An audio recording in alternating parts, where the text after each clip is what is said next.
Did you know Chuck Yeager broke the sound barrier with 2 broken ribs and a broom handle in his cockpit? That's not just a wild story. It's a testament to the kind of grit and determination that defined an entire era of aviation pioneers. That's right. He literally changed the rules of flight while most people thought going supersonic would rip a plane to shreds. The very idea of flying faster than sound was considered science fiction, a dangerous fantasy that could end in disaster. Let me take you back to 1947. The world was still reeling from World War II, and aviation technology was advancing at a breakneck pace. The idea of breaking the sound barrier terrified even the bravest pilots, and the risks were enormous. Planes would shake apart, and nobody knew if a human could survive it. Some experts even believed the laws of physics would make it impossible, and that any attempt would end in tragedy. But Chuck Yeager, a West Virginia kid with nerves of steel, wasn't buying the limits everyone else feared.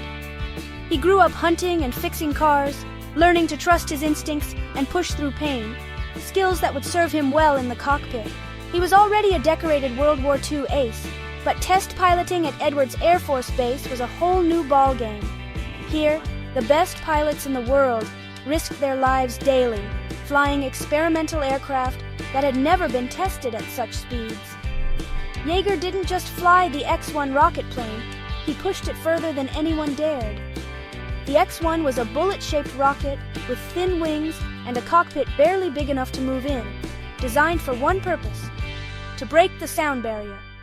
And get this, just days before the flight, he fell off a horse, cracked his ribs, and hid his injuries so he wouldn't be grounded. He was in so much pain, he could barely close the cockpit hatch, but he refused to let anyone else take his place in history. He used a sawed-off broom handle to close the X-1's hatch. It was a simple, ingenious solution, one that perfectly captured Yeager's resourcefulness and refusal to give up, no matter the odds.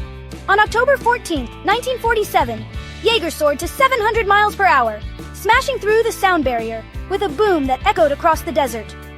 The shockwave rattled windows for miles, and for a moment, the world held its breath, then cheered. That moment proved the impossible was possible. It was a turning point, not just for Yeager, but for all of aviation. Suddenly, the sky wasn't the limit anymore. But Yeager wasn't just a daredevil. He was methodical. He knew that every detail mattered, and he approached each flight with careful preparation and discipline. He logged every tiny detail, giving engineers the feedback they needed to make faster, safer jets. His notes and observations helped shape the next generation of aircraft, making supersonic flight a reality for pilots everywhere. His courage and honesty became the gold standard for test pilots everywhere. Yeager's reputation for telling it like it was, good or bad, earned him the respect of engineers, pilots, and military leaders alike. He faced danger head-on, survived crashes, and kept flying when most would have quit. For Yeager, every setback was just another challenge to overcome, another lesson to learn. Yeager showed the world that limits were meant to be broken if you had the guts, the skill, and the brains to do it right. He inspired generations of pilots to dream bigger, fly higher, and never accept impossible as an answer.